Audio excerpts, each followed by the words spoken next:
Қазір сіздерге төлемге дайын тұрған товарлар туралы айтып кеткім келеді. Пиндодомызға кіреміз. Төлемге дайын тұрған товарлар ол біздің личный кабинетімізде болады. Міне үш жерде тұрады. Бұл жерге төлемге дайын тұрған товарлары заказ жасалынған, бірақ төленбеген. Мына жерде мінекей төленгеннен кейін осы жаққа келеді. Одан кейін осы жерге сағатқа өтеді. Бұл жерге уже отправкаға дайын тұрған товарлар. Одан кейін КамАЗға өтеді. Бұл жерде складқа апара жатқан товарлары. Одан кейін осы жерге келеді. Оценканы күтіп тұрған товарлары. Мен сізге қазір осы төлемге дайын тұрған товарлар туралы айтып келеді. Төлемге дайын тұрған товарлар жерге, мысалы, бірінші окошкаға қалай өтеді. Мысалы, біз бір товарымызды таңдайық. Мінекей мынау аяқ киімді аламыз неге мына жерге мына қызыл кнопкамызға басамыз. Одан кейін мына аяқ киім таңдаймыз, размеріміз таңдадық. Одан кейін қызылды төлем жасаймыз деп жібердік. Сосын мына жерде платежный система жазатын жерде артқа қарай кетіп қаламыз. Содан кейін ол бізге мына бірінші окошкамызға түседі. Бағаны 3 болып тұрған, қазір 4 болып түсті.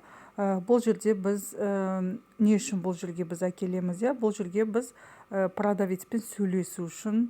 Мінекей мына жерде продавецпен сөйлесе аласыздар. Мына жерде мінекей сообщение жазып, сұрай аласыздар. Мына кроссовки наличие бар ма, или мына кроссовки размерлері қандай, или тағы да қандай сұрақтарыңыз қойғыңыз келеді, сондай сұрақтарыңызды қоя аласыздар.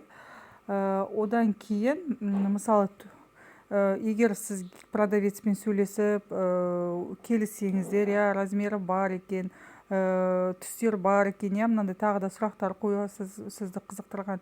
Одан кейін бәрі сізге қанағаттандырса, онда ары қарай мына оплатаны төлеп, қызылды төлеп, оплата жасап, сатып ала бересіздер. Егер сіз, мысалы, бұл кроссовки жоқ дейді, или размері келмейді, размері жоқ дейді, или доставкасын тез жасай алмаймыз, андай тағы да, мысалы, сізге қанағаттандырмаса сұрағы, онда сіз оны мына жерден алып тастау керексіз.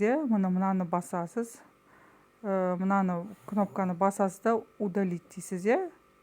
Осы жерде я уже мына жерде не хочу дейді, сонда бір причиналар болады. Оны біз переводчикке салып переводтап аламыз. Өзімізге керек причинамызды қоямыз. Қазір переводчикқа саламыз.